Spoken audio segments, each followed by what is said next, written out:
साथियों नमस्कार। DMA India online YouTube channel में आपका हार्दिक स्वागत है। आज हम पर्सनैलिटी ऑफ द वीक की खास कड़ी में बातचीत करने वाले हैं जानी मानी सामाजिक कार्यकर्ता पीयूसीएल की नेशनल प्रेसिडेंट कविता श्रीवास्तव जी से। कविता जी, स्वागत है आपका इस कार्यक्रम में। बहुत बहुत धन्यवाद मुझे आमंत्रित करने के लिए। जी,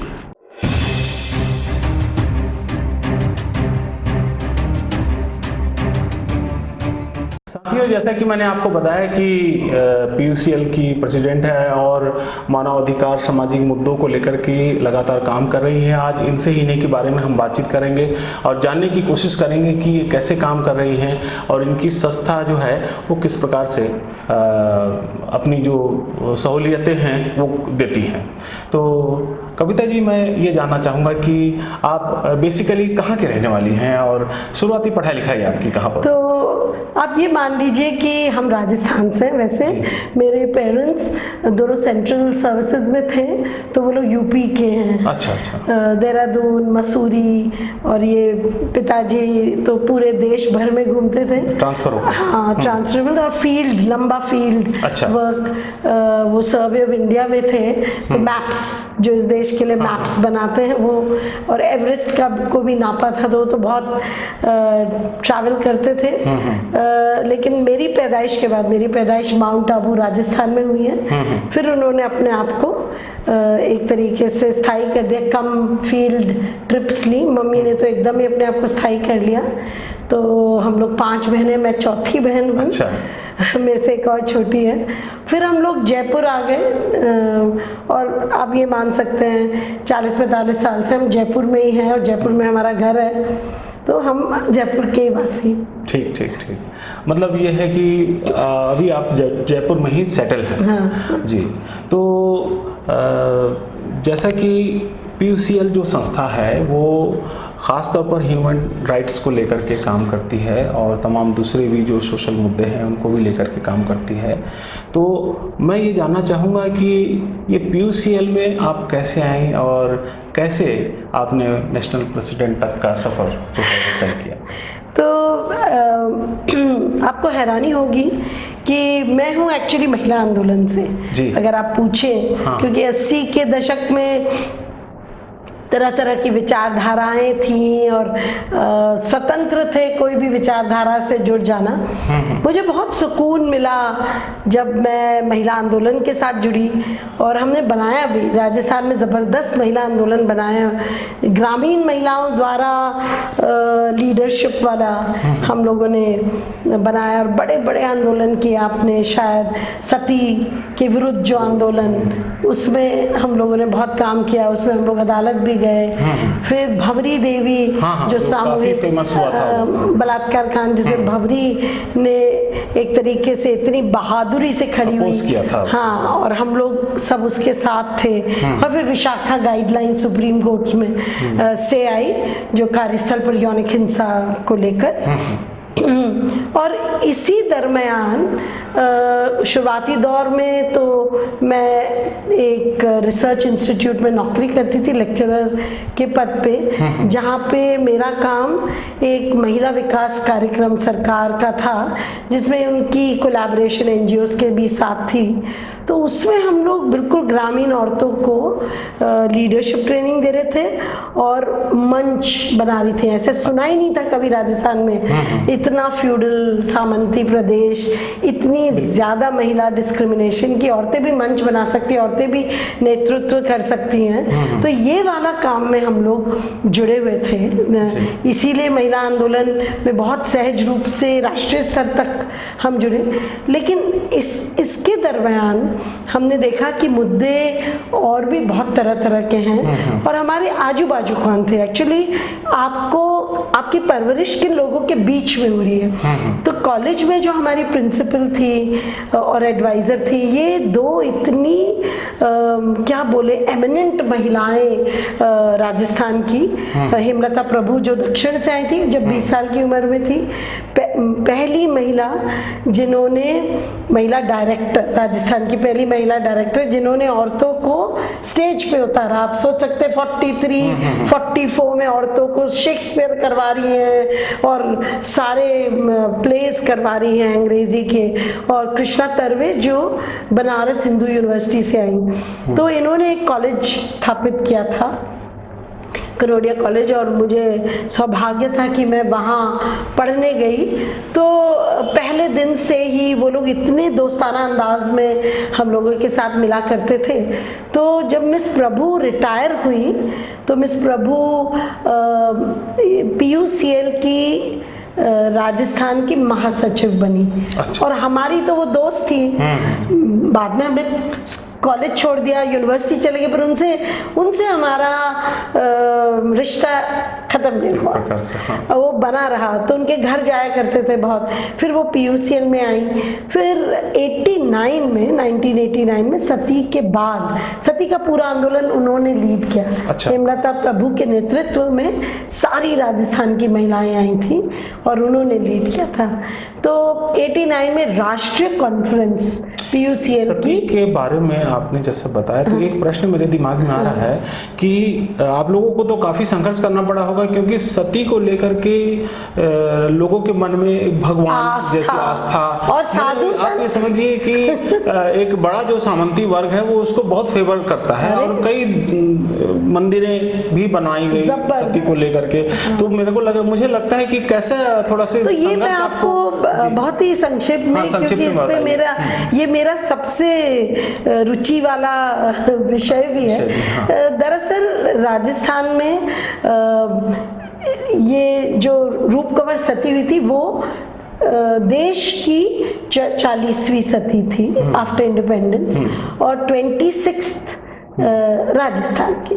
और उसी के बाद एक कानून आया, क्योंकि जब रूप कंवर एक 19 साल की लड़की जिसने एक दिन पहले तक शादी हुई थी, 1 साल पूरा भी नहीं हुआ था, और वो एक कॉन्वेंट एजुकेटेड थी, माल सिंह से उसकी शादी हुई। एक दिन पहले जो इम्यूनाइजेशन कैंप बच्चों के लिए लगा था, खूब मदद की।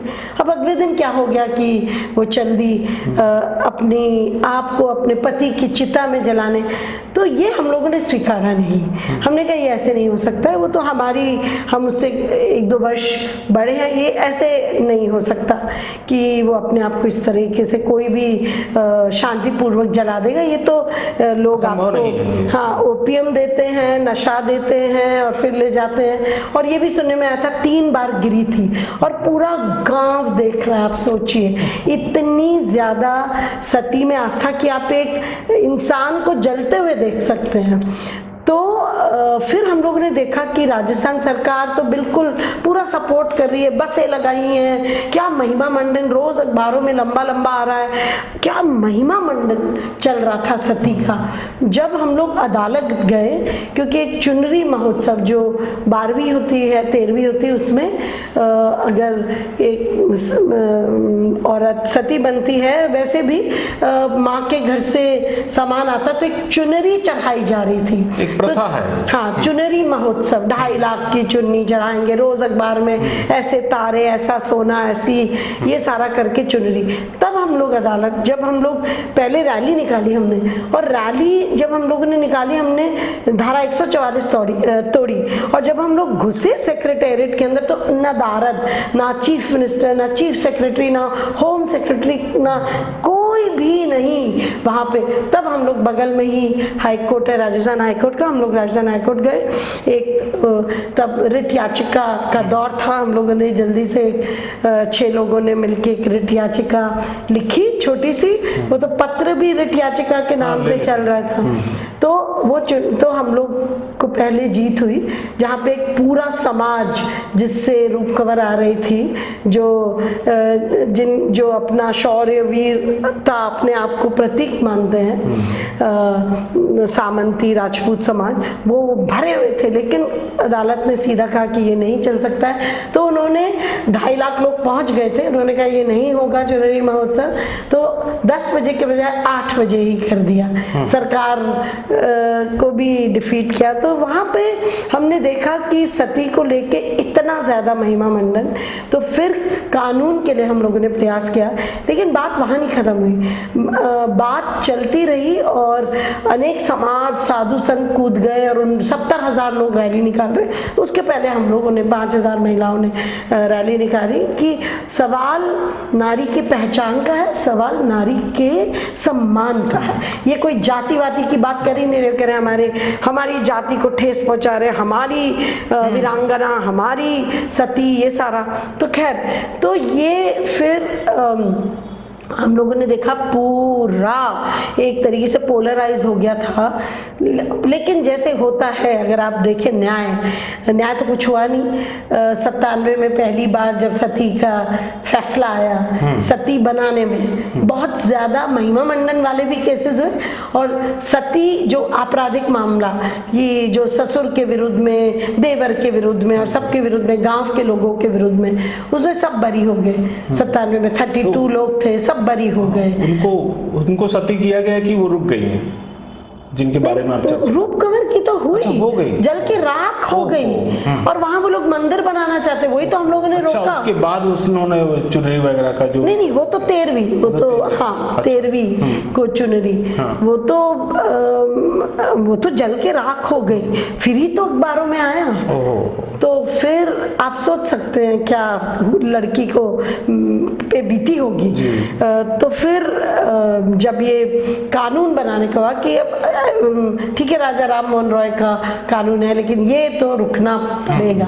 फिर हम लोगों ने देखा कि राजस्थान में तो इतने बड़े बड़े मंदिर, और सती इतनी ज्यादा कमर्शियल गतिविधि हो गई थी कि मंदिर के बाद मंदिर के बाद मंदिर खुल रहे हैं। जो सती एक पत्थर होती है, फिर उसमें उन्होंने एक मंदिर बना लिया, और सबसे बड़ा जो सती मंदिर है वो जालानों की, सती माने बनियों की, अग्रवालों की, उसमें जालानों की, वो रानी सती मंदिर झुंझुनू, जिसमें 13 सतियां हैं। एक तो मेन जो गर्भगृह में रानी सती, दादी सती उन्हें बोलते हैं, और उनकी कहते हैं 12 बहनें, और वो एक लाइन में इस तरीके से। तो उसमें तो करोड़ों में रुपया आता है, करोड़ों में, कि एक समय में कपड़ा मार्केट बम्बई का और कलकत्ते का दोनों कंट्रोल करते थे, और 250 से अधिक, आज की भी तारीख में शायद 300 हो गए, तब 250 से अधिक रानी सती मंदिर इस देश व देश के बाहर भी रानी सती सर्व सेवा संघ के जरिए ये सारा। तो फिर हमने देखा सती की एक इकोनॉमी है, इसीलिए टेम्पल, तो हम लोगों ने जो फिर कानून बनवाया उसमें बहुत सख्त धाराएं हम लोगों ने बनवाई। फिर राजीव गांधी, पहले तो हमारा ऑर्डिनेंस आ गया था राजस्थान सरकार का, लेकिन उसके बाद राजीव गांधी ने एक केंद्रीय कानून का mission for the Sati prevention act लाया गया, जिसमें सती तो आप कर ही नहीं सकते, सती आप उसके नाम पे कुछ नहीं कर सकते हैं, या मान लीजिए कोई ओल्ड पुरानी सती के नाम पे कुछ नहीं कर सकते, ना नई बना सकते हैं, ये सब उसमें क्लियर दिया हुआ है। लेकिन उसके साथ साथ ये भी दिया हुआ है कि अगर मंदिर इस तरह की विचारधारा को बहुत ज्यादा फैला रहे तो उनको भी ध्वस्त किए जा सकते। अच्छा। ये पावर्स भी कलेक्टर को दिया, और महिमा मंडन तो एकदम रोकने को बोला। लेकिन मान लीजिए पुराने मंदिर तो खड़े हैं, उनको मेंटेन करना है, तो पत्र लिखना पड़ता है कलेक्टर को, कलेक्टर लिखता है होम सेक्रेटरी को, फिर परमिशन। तो इस तरीके से तो हम लोग एक मॉनिटरिंग करते रहते हैं। महिमा मंडन वाले मामले अभी हाल में लोग बरी हुए, क्योंकि एविडेंस कोई देने नहीं आता है। मतलब ये है कि अब नया घटना नहीं घट रहा, लेकिन थोड़ा बहुत एक्टिविटी में अंकुश कुछ लगा है। बिल्कुल, हम ये कहेंगे कि उसके बाद प्रयास हुए हैं 2-3, लेकिन उनको होने नहीं दिया पुलिस ने। पुलिस बहुत डर गई, और उसके बाद राजस्थान में सती नहीं हुई, लेकिन बुंदेलखंड के छतरपुर इलाके में जरूर सतियां हुई हैं। ठीक है, तो ये तो हुई, तो ये तो सती, तो हम वही कह रहे, वो तो हम वापस आए अगर हम PUCL के लिए, तो ये मिस हेमलता प्रभु के नेतृत्व में एक सती का आंदोलन। फिर जब वो 1989 में PUCL का राष्ट्रीय सम्मेलन की मेन होस्ट थी, राजस्थान PUCL को करना था, तो हम लोग सबने मदद की।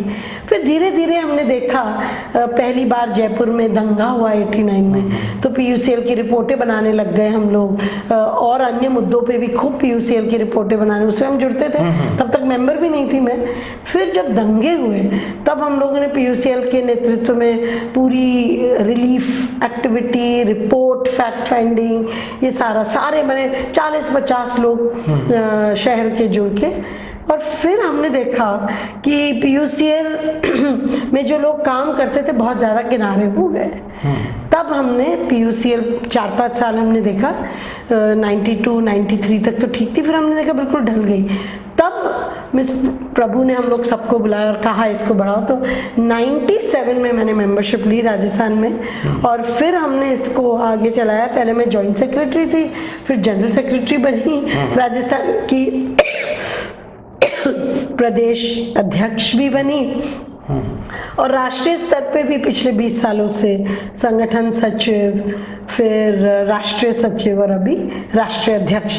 और जो मैं कहना चाहती थी कि हमने अपने काम में देखा कि महिला आंदोलन ने हमें क्या सिखाया, कि एक न्याय का दृष्टिकोण दिया, एक समानता का दृष्टिकोण दिया, सत्ता इस तरह की हो जिसकी शेयरिंग हो, पावर की शेयरिंग होना चाहिए, पावर से दमन नहीं होना चाहिए, और सब लोगों को इजाजत है कि वो अपनी पूरी अभिव्यक्ति करें। और पितृसत्ता से हम देख रहे थे लोग, औरतें अभिव्यक्ति नहीं करती, और भी सारा। तो फिर हमने बाद में देखा, मैंने अपने शिक्षा में भी देखा कि ये पूरा हम यहाँ इतना ज़्यादा डिस्क्रिमिनेशन, हम इस देश में क्या हम जातिगत भेदभाव को किनारे कर सकते? नहीं कर सकते। जो आदिवासियों के साथ उनकी गरीबी नहीं कर सकते, मुसलमानों के साथ तब भी हम देखते थे फिगर्स, मुस्लिम लिटरेसी 7% महिला मुस्लिम औरतों की साक्षरता। तो हम लोग तो, क्योंकि मैं विकास के ही काम में ज़्यादा लगी हुई थी, तो ये था ही कि सभी को साथ लेके चलना है। सभी वर्ग अगर साथ, अगर वो खुद नहीं खड़े होंगे, और उनकी लड़ाइयाँ में हमको मददगार होना है, और उनकी लड़ाइयाँ में सरकार बहुत दमन करती है। दमन स्थानीय तो होता ही है, हर जगह सामंतवाद व्यवस्था है, लेकिन सबसे ज़्यादा दमन अगर है वो सरकारी है। तो हम लोगों ने जब सूचना का अधिकार आंदोलन, मैं तो राजस्थान से हूँ, हम लोग पायनियर्स हैं, मैं दिन रात जुड़ी थी सूचना के अधिकार लाने में 97, तो PUCL पूरा जुड़ा हुआ था पूरा उसके ऊपर पूरा माहौल बनाने में, सबको समझाने में, राजस्थान का कानून लाने में, फिर देश का कानून लाने में। और फिर इसी दरमियान हमने देखा कि इतनी हंगर डेथ्स हो रही है, भूख से मौतें हो रही हैं। तो हम लोग PUCL का एक हमने रिट पिटिशन सुप्रीम कोर्ट में किया, वो longest litigation in the world, 16 साल वो चला, कि right to food for all को लेके हम लोग गए। तो अकेले इसमें PUCL था कि कुछ भी और कुछ दूसरी भी संस्था? देखिए, PUCL तो रिट पिटिशन में गया, लेकिन सभी का सहयोग था। ये सारे काम सामूहिक होते हैं। इन सारे कामों में एक बैनर हो सकता है, आप यूज कर सकते हैं, लेकिन सभी काम, जैसे राइट टू इंफॉर्मेशन आंदोलन शुरू हुआ मजदूर किसान शक्ति संगठन, अरुणा रॉय जी और उनके जितने मजदूर किसान थे उनके नेतृत्व पर पूरा राजस्थान लगा। इसी तरह जब हमने देखा ये भूख से मौतें हो रही है राजस्थान में, तो हम लोगों ने एक अकाल संघर्ष समिति बनाई, और जब हम लोग दिल्ली गए इस केस को लेके, फिर और केस के हमारे इतने ज़बरदस्त ऑर्डर्स सुप्रीम कोर्ट देने लगा कि गोदाम खोलो और सबको राशन होना चाहिए, सबके राशन कार्ड होना चाहिए, और ये राजस्थान की पिटिशन नहीं, इसको तो देश भर की पिटिशन करो। तो हमने देश भर के संगठनों को जोड़ा। तो एक तरफ राइट टू फूड कैंपेन बनाया, जिसकी मैं कन्वीनर लंबे समय तक थी, और दूसरी तरफ PUCL का केस चल रहा है, और तीसरी तरफ इस केस में सुप्रीम कोर्ट ने कमिश्नर्स बना दिए जो लगातार स्टडीज कर रहे हैं, रिसर्च कर रहे हैं। तो मैं ये बोल सकती हूँ कि PUCL एक रास्ता था जिसके तहत, एक माध्यम, हम बहुत कुछ करने लगे। लेकिन बहुत सारे सवाल जो मैंने व्यक्तिगत नहीं फेस किए होंगे, क्योंकि राजस्थान की एक अलग परिस्थिति है, लेकिन जब हमारे साथी लोग झारखंड से आते थे, छत्तीसगढ़ से आते थे, UP से आते थे, उड़ीसा से आते थे, तो एक तो ये पूरा नक्सलियों के नाम पे, तो इससे हम, हालांकि हमारे राजस्थान में ये इस तरह की बातें होती नहीं थी क्योंकि कुछ था नहीं तब तक, आदिवासियों की लड़ाइयाँ इतनी थी, आदिवासियों की लड़ाइयाँ, लेकिन उसको अभी आप नक्सलवादी नाम नहीं दे सकती थी सरकार। तो राजस्थान में हमने ये नहीं देखा, लेकिन राजस्थान में एनकाउंटर डेथ्स कम, लेकिन उनको बहुत स्टडी किया, कस्टोडियल डेथ्स जो सिविल लिबर्टीज का जो बहुत ही धूरी। तो एक अन्य, जब हम लोग नेशनल लेवल पे मिलते थे या एक दूसरे के राज्यों में, जैसे मैं जब यहाँ आती थी तो हैरानी हो जाती थी जिस तरह सलवा जुडूम बना, फिर उसके बाद तो विनायक सेन की अरेस्ट, तो पूरा विनायक सेन के आंदोलन, रिलीज विनायक सेन या सलवा जुडूम के विरुद्ध आंदोलन कि राज्य अपने ही लोगों के साथ युद्ध नहीं कर सकती, ये पीयूसीएल की रिपोर्ट भी थी छत्तीसगढ़ की। तो ये सारे आंदोलन, यहाँ पर एक प्रश्न मेरे दिमाग में आ रहा है, मेरे को लगता है कि आपसे पूछना चाहिए, वो ये कि आप शुरुआती दिनों में महिला आंदोलन को लेकर के आपने काम किया, और महिला को लेकर के जो डाइवर्सिटी होनी चाहिए, जो कोई भी संस्था बनती है, या आप समझ लीजिए कि जो अभी 30% 33% का जो रिजर्वेशन का आया, तो आपको क्या लगता है कि ये जो सरकार का जो प्रयास है रिजर्वेशन के माध्यम से या और दूसरे माध्यम से, तो 50% रिजर्वेशन मिलना चाहिए अगर आप नेचुरल जस्टिस के हिसाब से देखेंगे, तो आपको क्या लगता है कि इस तरह के कदमों से क्या सचमुच महिलाओं को वैसा प्रतिनिधित्व मिल पाएगा कि ये सिर्फ एक फॉर्मेलिटी, जैसे आजकल थोड़ा सा मैं और बात कर रहा हूँ, पंचायत जैसे सरपंच बन जाते हैं, तो कई बार क्या होता है कि महिला सरपंच बन गई लेकिन पति काम कर रहा है, तो क्या इस टाइप का होगा? मैंने, आप चूंकि इस लाइन पे आपने काम किया, तो मैं चाह रहा हूँ कि संक्षिप्त में अपना व्यू आप बताइए। मैं आपको ये बताऊं कि 73rd और 74th अमेंडमेंट ये कब आया? ये 1993 में आया, और लगभग देश के अधिकांश राज्यों ने 94-95 तक अपने राज्य कानूनों को बदल के चुनाव उस हिसाब से किए जिस हिसाब से 93rd और 94th कॉन्स्टिट्यूशनल 73rd और 74th कॉन्स्टिट्यूशनल अमेंडमेंट आया था, जिसमें आपको औरतों को 33% आरक्षण देना था, आपको आदिवासी और दलितों को उनके प्रोपोर्शन में देना था आरक्षण, और ग्राम सभा को एक कॉन्स्टिट्यूशनल आधार दे दिया। और इतने सारे टास्क पंचायत ही करेंगी, जो आर्टिकल 248, इतने सारे कार्य क्या करेंगे पंचायतें, वो भी सारे टास्क आपने लिस्ट किए कि पंचायतें ये सारी चीज़ें करेंगी। मतलब जो तीसरी सीढ़ी है शासन व्यवस्था की, उसको खड़ा करने का एक आधार 73 और 74th अमेंडमेंट में आया। ये ज़रूर है कि शुरू में लोगों को लग रहा था कि क्या 33% औरतें मिल भी जाएंगी, और लग रहा था कि इस एकदम मेल बास्टियन, ये पूरा जो क्षेत्र पुरुषों का है, क्या इसमें औरतें कुछ कर भी पाएंगी? और दलित औरत कहाँ मिलेगी, आदिवासी औरत आपको कहाँ मिलेगी? हो सकता है कुछ पढ़ी लिखी मिल जाए, लेकिन मैं आपको बता सकती हूँ हमारा काम दलित, आदिवासी और ग्रामीण क्षेत्र में ज़्यादा रहा है। हम लोग हैरान हो गए जो एनर्जी औरतों में थी। ज़रूर शुरुआती दौर में बहुत दिक्कतें आई हैं औरतों को, जैसे औरतों को नंगा करा है। जब महिलाओं को राजस्थान में, मैं राजस्थान का अनुभव बता सकती हूँ, जब एक औरत ने कहा कि मैं तो ये झंडारोहण करूंगी, आज 15 महिला सरपंच ने बोला ये 15 अगस्त है, मैं तो करूंगी, उसको नंगा किया गया।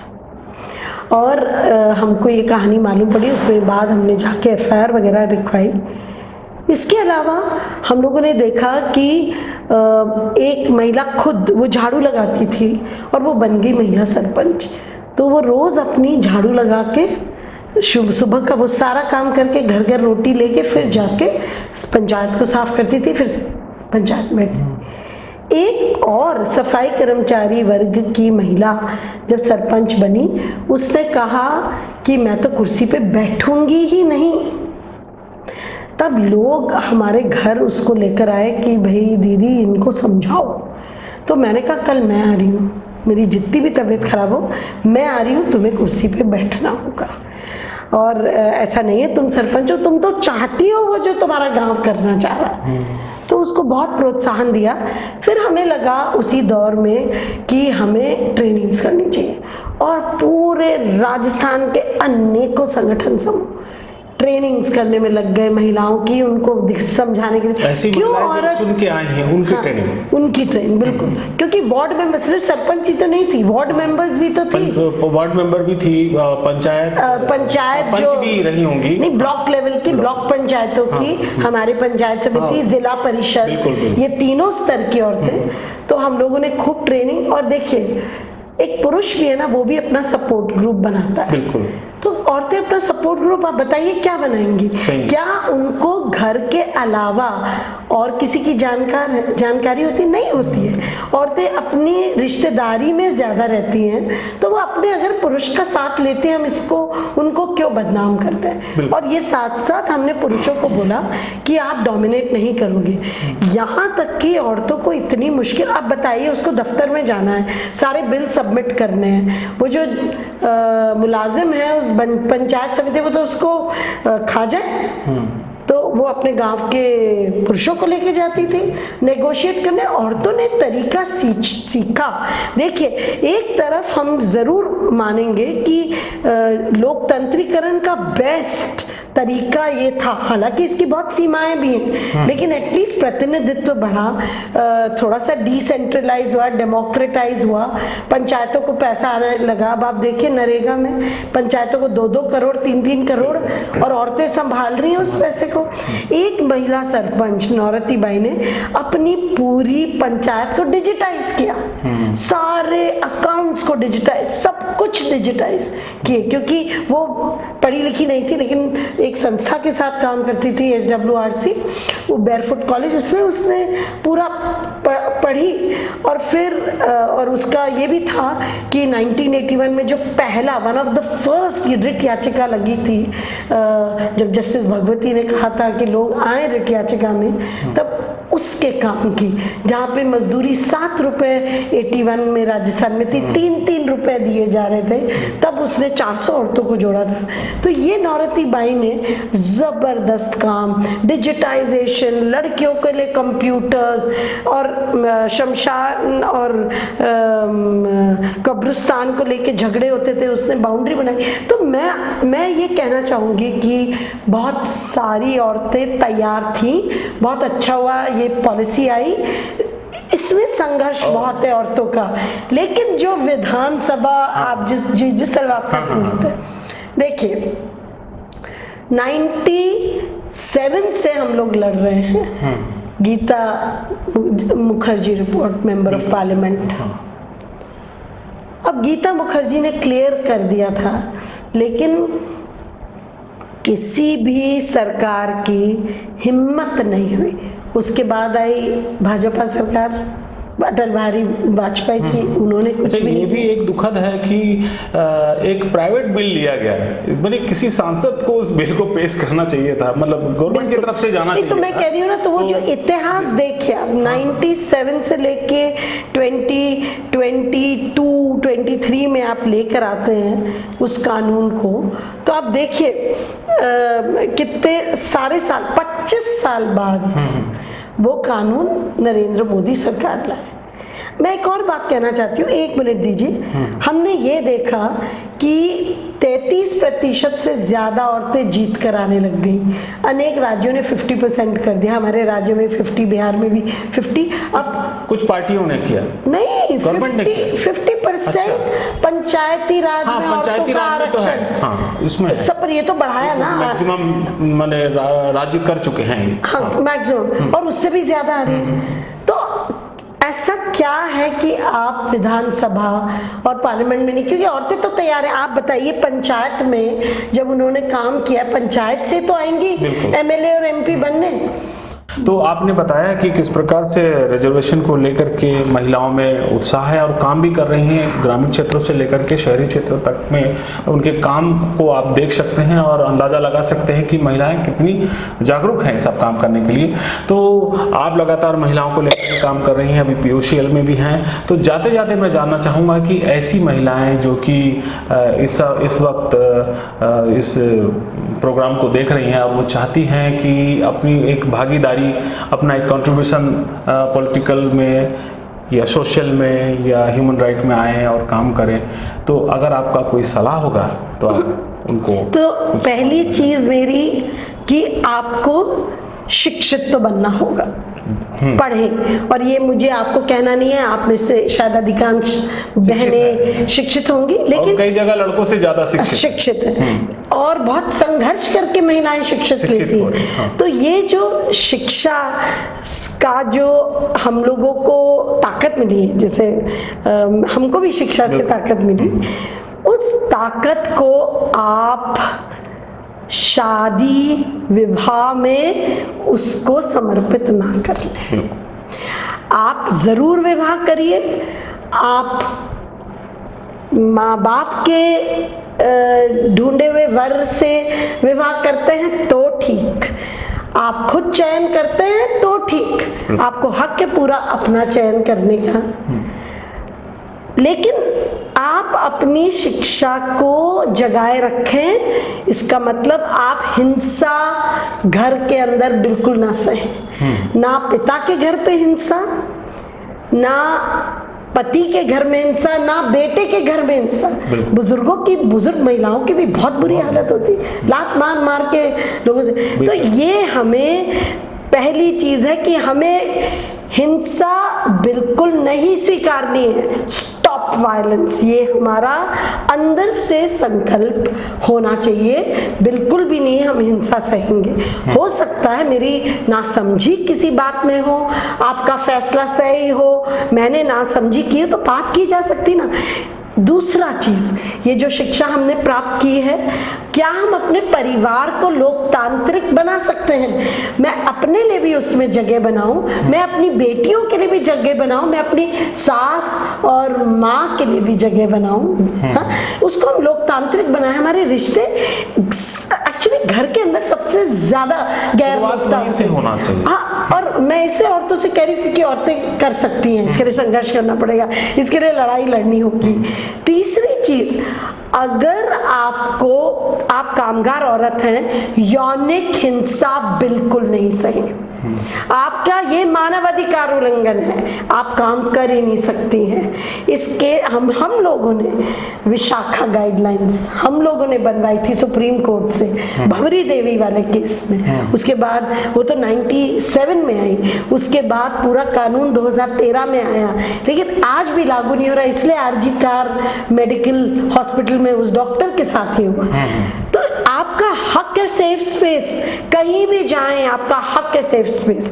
घर के अंदर आपका हक है सेफ स्पेस, आपकी बेटियों के लिए हक है सेफ स्पेस। आपको अपने घर में सुरक्षित रखनी होंगी बेटियों के लिए। आजकल घरों से सबसे ज्यादा यौनिक हिंसा के मामले आ रहे हैं, तो ये आपको बिल्कुल सहना नहीं है यौनिक हिंसा। चौथी चीज याद रखिए, जो आपका घर का काम है वो इतना योगदान, चाहे GDP में उसको हम अपना योगदान न माने क्योंकि ये अनपेड वर्क है, पर याद रखिए यही धुरी है इस देश की।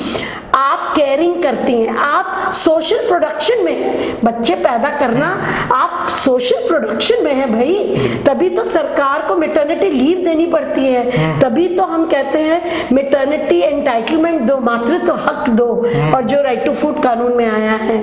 और मैं ये भी कहना चाहूंगी कि बहुत सारी योजनाएं, बहुत सारी स्कीमें औरतों के लिए, और वो केवल एक योजना नहीं, एक हक के तहत कानूनी जामा पहना के, नरेगा का चाहे राइट टू फूड का हो, चाहे राइट टू एजुकेशन में मुफ्त बुक्स, मुफ्त क्लोथ, बुक्स, सारी चीज़ें, तो स्कूटी भी मिलती है। तो आपको हक है कि आप इन चीज़ों पे आगे आए, बढ़ के आए, और औरतों को राशन अगर सही नहीं बट रहा है, जोड़ो सारी औरतों को और हक से राशन दो। लेकिन अंत में एक बात कहना चाहती हूँ, इस देश का ताना बाना अभी छिन्न भिन्न हो रहा है, तरह तरह के, कभी इसके नाम पे सांप्रदायिकता के नाम पे, कभी किसी के नाम पे। आपकी जिम्मेवारी है।